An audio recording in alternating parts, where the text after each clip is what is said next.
What's up, y'all? The Chicago Bears have their rookie minicamp starting tomorrow. And is this fan base excited? We got a lot to talk about. Today, we're just going to go over what we should expect. I'm Sadiq, joined by my co-host, Boog.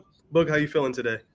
I'm good, man. We got mini camps tomorrow. We got debuts. I'm ready. It's a fun time to be a Bear fan.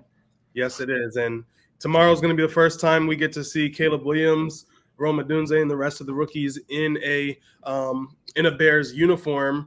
And obviously, DJ Moore, Keenan Allen, the rest of the veterans aren't going to be there. So all eyes are going to be on the rookies. And the Bears didn't have a huge draft class as they have in the past.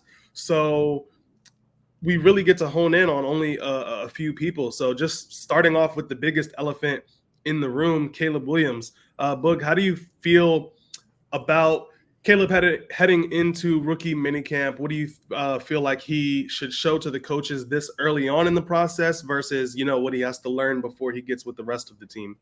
I'm feeling good. I'm excited. I can't stop smiling just thinking about it. This is so exciting. I think that the main thing he has to show tomorrow would just be come in and just take over, just be a leader, just come in and kind of just command the room.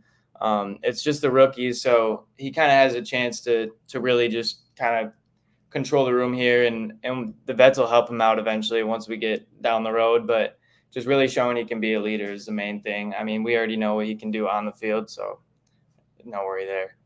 Yeah, no, I actually like that answer. Like, he's not with the veterans, so amongst the rookies, he's the top guy, and he needs to not carry himself in a cocky way, like I'm better than you guys, I'm pick number one, not like that, but he needs to, like you said, assert himself as the leader among all the other rookies. So I think as far as throwing the ball goes, the main thing is going to be anticipation. It's not like they're going to be airing out, deep plays. They're not going to be throwing streak routes and go routes the whole entire practice. They're probably going to do a lot of simple stuff because most of the rookies, all of the rookies are still learning the playbook. So I think just getting the ball out with anticipation, setting the tone, even with the rookie receivers, that as soon as they cut out of their break, they should expect the ball to be there.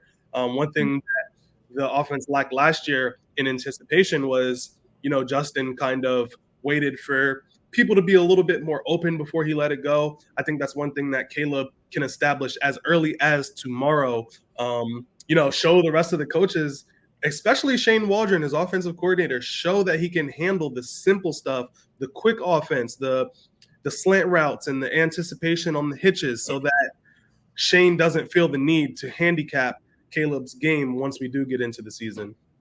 Right. I mean, that's one thing we've seen in the past years. Like what you just said, the handicap. We've seen Bears offensive coordinators kind of have to simplify their playbooks because of our quarterback. I mean, when is the last time that we have seen a timing offense be executed to at least a high level? Honestly, Tyson Bagent is the last time we've seen it, and the last time before that, I can't even tell you. So it'll just be nice to have that anticipation, that timing offense. And like you said, this will be the first install for a lot of the rookies. I imagine Caleb's had the playbook for a few weeks, probably over a month now. But I mean, Rome probably hasn't seen the playbook before. I mean, right. April 28th, and then just kind of getting that first install in, getting everybody comfortable. That'll be huge for Caleb and Rome's chemistry too, getting a head start together before DJ and Keenan and Cole kind of join the target share in practice. So that'll be good for Rome to get a good transition. Yeah, and like you said, with Rome Odunze, he didn't have the playbook, and it's not like they're learning very complex plays. I believe they get more into that during the OTAs with the rest of the team. But as far as rookie minicamp, you have the installment of the concepts. And Rome Odunze is a guy who he had an all-green route chart when he was in college. Green meaning he was efficient at every single route you could think of. So as long as for Rome, it's understanding the verbiage that Shane Waldron and Caleb Williams are going to be using with the offense. And a great point that you mentioned is that he gets a head start on DJ Moore. He gets a head start, especially on Keenan Allen, because Keenan Allen's new to the city as well. He gets a head start on Tyler Scott and Velus Jones and Dante Pettis, everybody. So as far as getting that chemistry down with Caleb Williams. And that can be, to me, that can be a big deal because a lot of people are talking about, DJ Moore is our top guy. Keenan Allen, what is he, 11, 12-year NFL vet, solidified as the wide receiver 2 next to DJ Moore. Then you kind of get into the question of where does Rome fall? Is he going to be a star right away, or are we going to take our time with him? But if Rome and Caleb develop chemistry early on, Rome might challenge DJ Moore and Keenan Allen for targets. I'm not going to say that he's going to be better than them day one, but if Caleb develops chemistry with him and he throws to him more and Rome shows that Shane Waldron can be confident in designing plays for him, we might see Rome emerge as a very good wide receiver from day one and not being handicapped as far as letting the veterans get all of the shine while Rome gets a play here and there. What do you think on that? I mean, like a good thing there is like you said with the reception perception chart, Rome's probably one of the most all around receivers in the last like 8 years to come out of the draft. He's 6'3", insane 40. But he can line up anywhere. Like you rarely see 6'3" guys can line up in the slot, like similar to Devontae Adams. So just being able to move him anywhere, I think him being able to line up in the slot will help him a lot for his rookie production. Keenan will be playing outside, and sometimes that'll be the first read to Keenan. That's kind of the look we'll want. But Rome might be a check down option sometimes. He might be the hot route, the dude that runs 4 yards and sits down. So I mean, Rome, I think we'll see a high uptick and like a good rate for his receptions just because his work in the slot. But I don't know if we'll see that big play stuff yet because DJ and Keenan are still here. But yeah, no, like you said, this head start for Rome. I think developing chemistry. I think I remember Steve Smith said that Rome was an HBO receiver. He said he's a help a brother out. If Rome and Caleb can develop chemistry and Caleb has that confidence in Rome that he can just throw it up there when in need, then Rome will get his big plays. I have no worry about that. Yeah, I wholeheartedly agree with that. He's in a very weird predicament, right? Most wide receivers who are getting drafted in the top 10 usually come right in their wide receiver 1. You have Marvin Harrison Jr., who's clearly the wide receiver 1 for the Cardinals. You have Malik Neighbors, who's clearly the wide receiver number 1 for the Giants. And then you have a Odunze, who's pick number 9. And a lot of people said he would have went to the Jets at pick number 10 had we not gotten him. And yes, they have Garrett Wilson, but Garrett Wilson is more the speedy guy as far as X receiver. Rome could have been the wide receiver 1 with the Jets. He comes to the Bears and he has 2 wide receiver 1s in front of him. So on one hand, he's in a situation where he doesn't have to be the wide receiver 1. He doesn't have to have all pressure on him. He can sit back and learn and slowly develop his game without being like, oh, why isn't this top 10 pick, getting all the looks? It's because he has elite guys in front of him. But on the other hand, he has the talent. He has the talent to step in. Like, had this been a few years ago when we only had Darnell Mooney and Chase Claypool, he would have been wide receiver 1 day 1. So, we'll see what happens. I think tomorrow and Saturday, if he can really make the most out of the chemistry with Caleb Williams, he can do himself a favor by accelerating his own stardom. But at the same time, there's no need to rush it. Right. Yeah. Like you're completely right there. And I think Brian Thomas probably enters his team as a wide receiver 1 in terms of talent, but Christian Kirk will line up in the slot there. They already said Brian Thomas won't play in the slot. And then Xavier Worthy, you can make a case that he's their wide receiver 1 as well. Keon Coleman might be their wide receiver 1. So the good thing about Rome is a lot of times when you see a wide receiver of this caliber at this age, is you see an ego or you see like the diva tendency. I just don't see that there with Rome. Like he steps into the locker room as one of the best guys from what it looks like and from what we can see from interviews and everything. But everything polls says like just a stand-up guy, you don't find that level of class and like that type of person typically when you pick wide receivers in the top 10. So that I don't think he'll be, yelling for targets. I don't think we'll have to deal with that. If Keenan signs next year, for, we sign him for 18, 19 million, maybe cheaper. Who knows? But I mean, there won't be that worry about targets. I mean, if everyone's just trying to it's a team game, and if everyone, Keenan and DJ and Rome kind of seem to be open about just having an absolutely loaded wide receiver room, and like that's good going forward. Yeah, one of my favorite things that I heard from Rome Odunze is that he grew up working on the farm with his grandfather. He's Nigerian, so a lot of people don't really understand how hard and tedious farm work is. Like, when he said something along the lines of, like, if a cow does something, he said he saw his grandpa, like, he would never complain. He might let out a moan, like a grunt or something, but you have to take care of it on the farm. And just how he was raised to take complete and utter accountability on himself, while also coming from humble beginnings to the point where, like you said, he's not going to be begging for targets. He's not going to be annoying and hassle the offense. For great example, Jackson Smith-Njigba on the Seattle Seahawks is the perfect thing to compare this situation to. The Seattle Seahawks already had DK Metcalf and Tyler Lockett, and they still went ahead and drafted Jackson Smith-Njigba in the first round.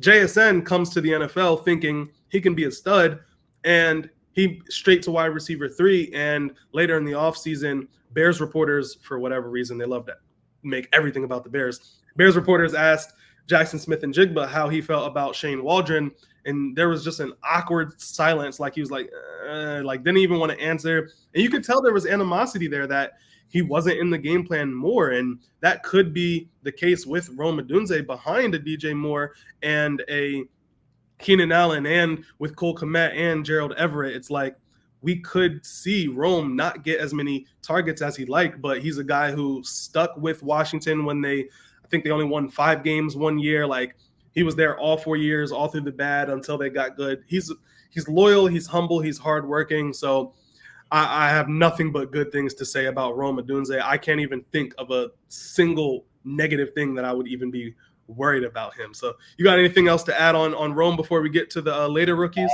No, man, I'm just excited. Like, I just traded for Rome Odunze in my dynasty team. I just wanted a piece of the Bears offense, and Keenan was a bit old for dynasty. Yeah. Had to grab Rome. I got Swift too, but I don't know. Swift, we'll see about Swift this year. Yeah, we'll see. All right, so our third round pick, Kiran Amaji. He is a guy who is a left tackle. Ryan Poles was asked if he could challenge Braxton Jones for the starting left tackle spot, and Ryan Poles said yes, maybe one day, just not this year. So Ryan Poles views Kiran as someone who can be an NFL level starter, and the good thing about him is that he can also play guard. He's very flexible. You might be able to put him anywhere on the line. So that's a key situation where I look at a Tevin Jenkins who has injury history. I look at a Nate Davis who has injury history. And I say, if Kiran can excel and find himself replacing somebody, because injuries are going to happen. We don't want them to, but someone's going to get injured. If Kiran is ready for the opportunity when it presents itself and he makes the most out of it, he could prove to be a very valuable asset on the offensive line. Tevin Jenkins is in the final year of his contract. Nate Davis has 2 more years, but I believe Ryan Poles can get out of it at the end of this year. So still a lot of uncertainty as far as the interior offensive line moving forward in the future. I think we do have 2 left tackles who can be there more or less long term. So as far as tomorrow, the rookie minicamp, I think Kiran needs to show off his intelligence. He went to Yale, just like Braxton Jones when he was drafted. He was put in at left tackle number 1 during rookie minicamp and stayed there. No one expected him to just be the day 1 starter, but that's because he was so advanced mentally as far as schemes and learning how things go. So I think this is a similar situation with Kiran. He went to Yale. He's very intelligent. Show off that intelligence within the offensive line and let coaches know that you can quickly pick these things up so that the second someone goes down, you can get slotted in and no one has to worry about you blowing any assignments. Yeah, with Kiran, it's a little bit tricky. I think I loved the pick. I think it was amazing. I always look at our top 30 visits, so I don't get blindsided. I think right now Braxton is Poles's golden boy because he got him in the fifth. It's pretty rare you find a starting left tackle caliber in the fifth round. So I think right now Poles kind of just wants to put him in that position just because he knows, well, one, he can play that position, but two, it gives Poles a little bit of a sense of pride knowing that he got the starting left tackle for a pretty good team in the fifth round. But yeah, like you said, I mean, Coleman Shelton, our center, he's an upcoming free agent. He's like, I think he's 30 years old already, or he's going to be. And then Tevin Jenkins, with his availability and with the guard contracts that were just thrown out this offseason, we might not see Tevin in a Bears uniform next year, which would suck. That would absolutely suck. But in the case we have to adapt, I think he's an amazing asset. He gives us flexibility. I think especially for this year, I feel a lot less worried about our offensive line because he's here. He's one of the more polarizing draft picks in that some people had him in the second round. Some people had him in the fifth round. There's probably a lot of GMs that saw that pick and were like, like that's a little bit odd. And there's probably a lot of GMs that are like, wow, like what a steal. So it's really for me, like you said, showing off that intelligence. I think he also just has to show that talent. I mean, he is one of the most exciting frames in this offensive line class, and he can move, and that's exciting. That's exciting for what we want to do. I haven't really tapped into Waldron's offense quite yet. I'm going to go back and watch some Seahawks games later in a few weeks here, but he can move, and with getting Swift out and other people out in space, he's going to be an amazing asset.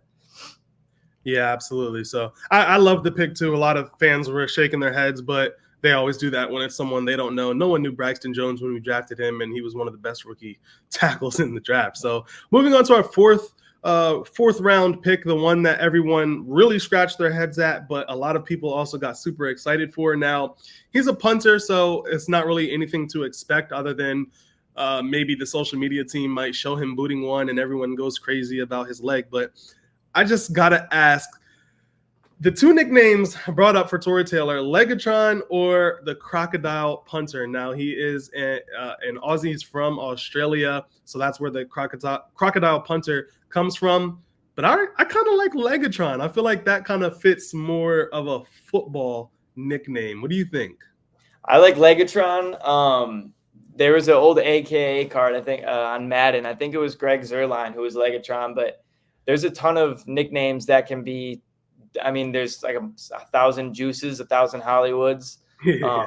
I like Crocodile Punter just because it gives it that like Aussie flair. Yeah. I don't know. I love the pick. I'm so excited for Tory Taylor. If you look through my tweets, you'll see me. I probably tweeted about Tory Taylor 10 times before the draft.